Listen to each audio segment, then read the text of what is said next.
عدت کا کیس، اس کے اندر 2 اپلیکیشنز دی تھی. ایک اپلیکیشن یہ دی تھی کہ جو جج صاحب ہیں چونکہ انہوں نے کہا ہے کہ میں نہیں سن سکتا کیس عدت کا، اس لیے ایک اپلیکیشن دی گئی کہ اب یہ ہائی کورٹ سنے کیس. اس کے اوپر نوٹس ہو گئے ہیں.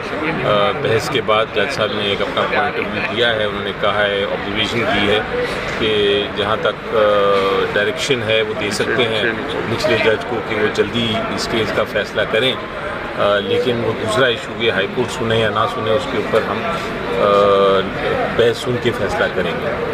سو یہ ایک ایشو ہے. دوسرا جو تھی بشرا بی بی کی طرف سے ایک اپلیکیشن دی گئی تھی اور اس میں یہ کہا گیا تھا، ریکویسٹ کی گئی تھی عدالت کو کہ ان کا جو سزا ہے اس کو معطل قرار دے دیا جائے. اس کا توشہ خانہ کیس آپ کو یاد ہے، اس میں سزا کو معطل کیا تھا.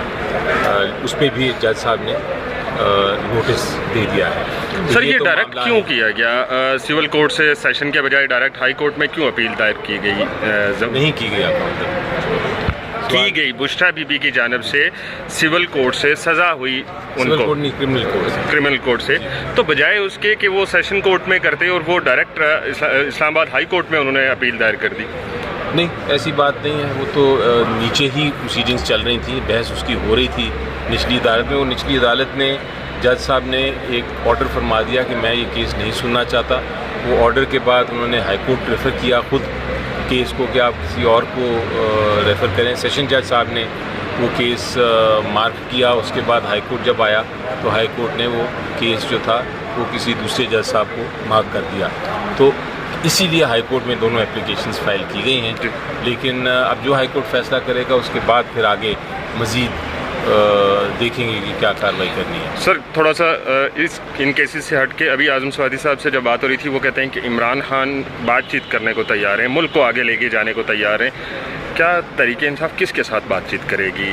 جن کے ساتھ بات چیت کرنا چاہتے ہیں وہ لوگ مان نہیں رہے، پھر اسٹیپ ڈاؤن ہونا پڑے گا، کیا کہیں؟ دیکھیے یہ بات چیت جو ڈائلاگ ہے وہ تو ہمارا دروازے کھلے ہیں، اور ڈائلاگ ہمارے لیے ایک سب سے اہم ڈائلاگ جو ہے جس پہ ہم بات کرنے کو تیار ہیں وہ ہے، کچھ لوگ کہتے ہیں کہ آئین کی حفاظت کرنا یہ ایجنڈا ہوگا. میں اس سے ذرا تبدیل کر کے کہوں گا کہ ہم بات چیت کرنے کو تیار ہیں آئین کی بحالی کے لیے، کیونکہ اس وقت پوزیشن یہ ہے کہ ہمارا آئین جو ہے وہ بحال نہیں ہے. اور اس کے اوپر اگر کوئی بھی پارٹی، کوئی بھی انسٹیٹیوشن، کوئی بھی ہم سے بات کرنا چاہتا ہے ہم ضرور بات کرنے کو تیار ہیں.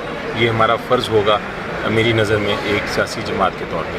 سر فائر وال کے حوالے سے بات کی جا رہی ہے. گزشتہ روز ہم نے سوال پوچھا تھا تارڑ سے، ان کا کہنا تھا کہ ہماری کوئی بھی فائر وال کو لے کر کوئی بات نہیں ہوئی. ہم نے ایک وال دیکھی، گریٹ وال آف چائنا، جب بیجنگ ہم نے لینڈ کیا، لیکن جبکہ دوسری جانب آج اردو نیوز نے خبر دی ہے کہ پاکستان میں 30 دن کے اندر فائر وال انسٹال کر دی جائے گی.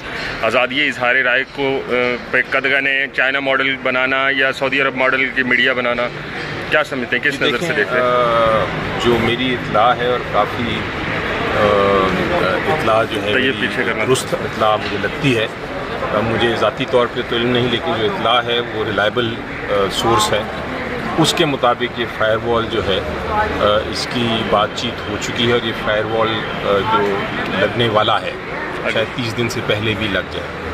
تو جب فائر وال کی آپ بات کرتے ہیں تو فائر وال کافی ملکوں میں ہے، لیکن وہ سارے ملک ایسے ہیں جہاں شاید آئین نہیں ہے، جہاں شاید جس طرح ہمارے آئین میں آرٹیکلز ہیں، فنڈامنٹل رائٹس ہیں، بنیادی حق ہیں، میڈیا کی آزادی ہے، آپ کو آزادی رائے ہے، آپ اپنی بات چیت کر سکتے ہیں ایک خاص دائرے کے اندر رہتے ہوئے. اس قسم کی آئین نہیں ہے ان ملکوں میں جہاں فائر وال ہے. اس لیے میری نظر میں اگر فائر وال لگتی ہے تو وہ ایک آئین کی خلاف ورزی ہوگی، وہ آئین کے خلاف ہوگا، اور اس کو آپ چیلنج کر سکتے ہیں ہائی کورٹ میں اگر یہ لگتی ہے. ہاں اگر فائر وال نہیں ہے، وہ ایک کنٹرول ہے، ریگولیشن ہے، تو وہ اس میں کوئی ممانعت نہیں، ریگولیشن ہو سکتی ہے. لیکن فائر وال کا مطلب یہ ہوتا ہے کہ آپ بالکل ہی ریسٹرکٹ کر دیں، یعنی کہ آپ بالکل ہی ختم کر دیں آزادی، وہ نہیں ہو سکتا.